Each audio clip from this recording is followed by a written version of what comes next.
안녕하세요. 대한민국에서 철강 산업을 가장 쉽게 설명해 준다고 자부하는 대협의 멘토 김기동입니다. 자, 오늘은 조선업 훈풍에 따라서 수혜를 볼 수 있는 DSR 제강에 대해 살펴보도록 할 텐데요. 구체적으로 어떠한 수혜를 받을 수 있는지, 그리고 앞으로 추가적인 상승 모멘텀이 어떤 부분들이 있는지를 제가 영상 속에서 자세하게 풀어보도록 할 테니까요. 딱 5분만 집중한다고 생각하시고 지켜봐 주시면 정말 감사하겠습니다. 이번 시간에 일단 DSR 제강의 23년 실적이 나왔기 때문에 이 실적에 대해서 간단하게 분석하는 시간을 가져보도록 하고요. 그 이후에 이러한 실적이 철강선 가격 다운 제재 때문에 좀 안 좋은 모습을 보였다고 하는데 여기에 대한 내용도 함께 살펴보도록 하겠습니다. 그리고 마지막으로 DSR 제강 같은 경우에는 주가가 하락하는 모습을 보여주다가 현재 횡보를 하고 있는 흐름을 보여주고 있는데요. 이러한 주가의 흐름에 대해서 저희가 어떠한 대응 전략을 짜는 게 좋을지까지 제가 이번 시간에 이런 순서로 하나하나 중요한 내용들을 한번 풀어보도록 할 테니까요. 제 영상 계속해서 지켜봐 주시면서 구독과 좋아요 한 번씩만 눌러주시면 정말 감사하겠습니다. 이렇게 설명을 드리기에 앞서서 일단 DSR 제강이 어떤 회사인지 간단하게만 짚고 넘어가자고 한다면요. 일단 DSR 제강 같은 경우에는 와이어 로프, 바로 건설용이나 수사업용, 유천시초이나 광업용, 그리고 바로 경강선, 이 각종 스프링용이나 아병용, 벌봉용 등의 이 선제 전문 제조 업체라고 기억을 하시면 좋을 것 같습니다. 이제 여기에 대한 실적을 함께 보도록 하겠습니다.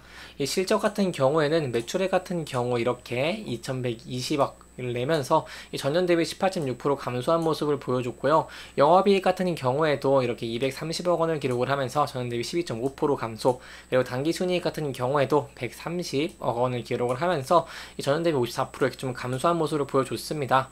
이렇게 이익이 좀 감소한 이유가 뭐냐라고 한다면 바로 이런 독점 규제, 그리고 공정거래에 관한 법률 준수 여부와 관련을 해서 공정거래위원회 조사의 과징금 부과에 따라서 이익이 좀 감소한 모습을 보여줬기 때문이고요.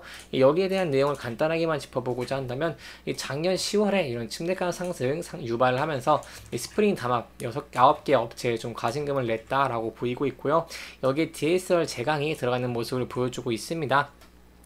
이 DSR 제강 같은 경우에는 이렇게 제강사 철강선 가격 다운 제재를 받으면서 또 과징금 이런 104억을 받았다고 공시를 했고요. 자기 자본의 5.69% 이런 모습을 보여주면서 이익이 좀 큰 폭으로 감소를 했다라고 설명을 드릴 수 있겠습니다.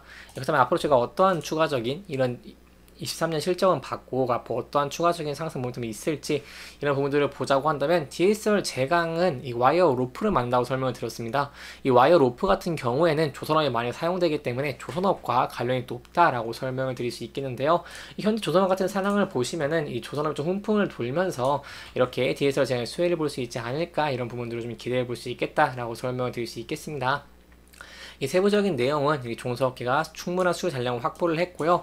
현재 3년, 4년치 일감을 쌓아둔 상황이기 때문에 이렇게 DSR 제강의 와이어 로프 이런 제품도 수혜를 볼 수 있다. 그리고 이런 친환경 선박에 대한 수요가 증가를 함에 따라서 이런 선박에 대한 증가는 와이어 로프의 증가를 말하는 것이기 때문에 거기에 따라서 매출이 증가하는 것을 기대해 볼 수 있겠고, 또 여기에 대한 세부적인 내용이 나온다거나 세부적인 뉴스를 나온다고 한다면 누구보다 빠르게 제가 여러분들에게 설명해 드리도록 할 테니까요. 제 영상 계속해서 지켜봐 주시면서 구독과 좋아요 한 번씩만 눌러주시면 정말 감사하겠습니다. 그리고 DSR 제강 같은 경우에는 이 환율의 상승에 좀 수혜를 받는 기업이라고 할 수 있겠는데요. 이 환율 같은 경우를 보시면 현재 1330원대로 좀 높은 환율을 유지하고 있기 때문에 이렇게 환율이 계속 높은 것을 유지하긴다고 한다면은 이렇게 영업이익이 좀 유지될 가능성이 있다는 부분도 기억하시면 좋을 것 같습니다. 아무래도 최근에 미국의 조기 금리 인하 기대감이 좀 줄어들고 있고 금리가 인하가 안 된다고 한다면은 이러한 달러에 대한 환율도 하락하지 않을 가능성, 이런 부분도 좀 있기 때문에 여기에 대해서 조금 DSR 제가 좀 수혜를 볼 수 있지 않을까, 이런 부분들도 좀 기회를 하시면 좋을 것 같습니다. 이렇게 DSR 제강에 대해 간단하게 살펴봤으니 이제 차트적인 부분도 함께 알아보는 것이 좋겠죠.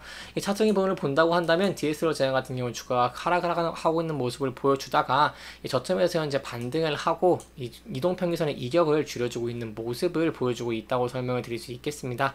그렇기 때문에 현재 좀 중요한 부분이 뭐냐라고 한다면 바로 이 추세선, 이 하락 추세선에서 이격이 좁아지고 있는 모습을 보여주고 있기 때문에 이 부분을 돌파를 하면서 이동평균선 120일선을 돌파할 수 있을지 그 여부가 중요할 것 같고요. 만약 돌파를 할 때 높은 거래량과 함께 이렇게 돌파를 하게 된다고 한다면 아무래도 수요가 증가하는 것이기 때문에 여기에 따라서는 추가적인 상승 가능성도 기대를 해볼 수 있겠습니다. 하지만 주가가 이렇게 저항을 맞고 하락을 하게 된다고 한다면 저희가 전 저점인 3,965원대 이 부근대에서 지지를 받는지, 그리고 그 전 저점이 3,920원대 지지받는지 여부를 지켜보시고 이 부근대를 이탈하게 된다고 한다면 아무래도 하락 추세를 이어갈 가능성이 높기 때문에 이러한 부분들에 대해서 좀 신중하게 접근을 하시는 게 안전한 투자 방법 중에 하나 되지 않겠나라고 설명을 드려볼 수 있겠습니다.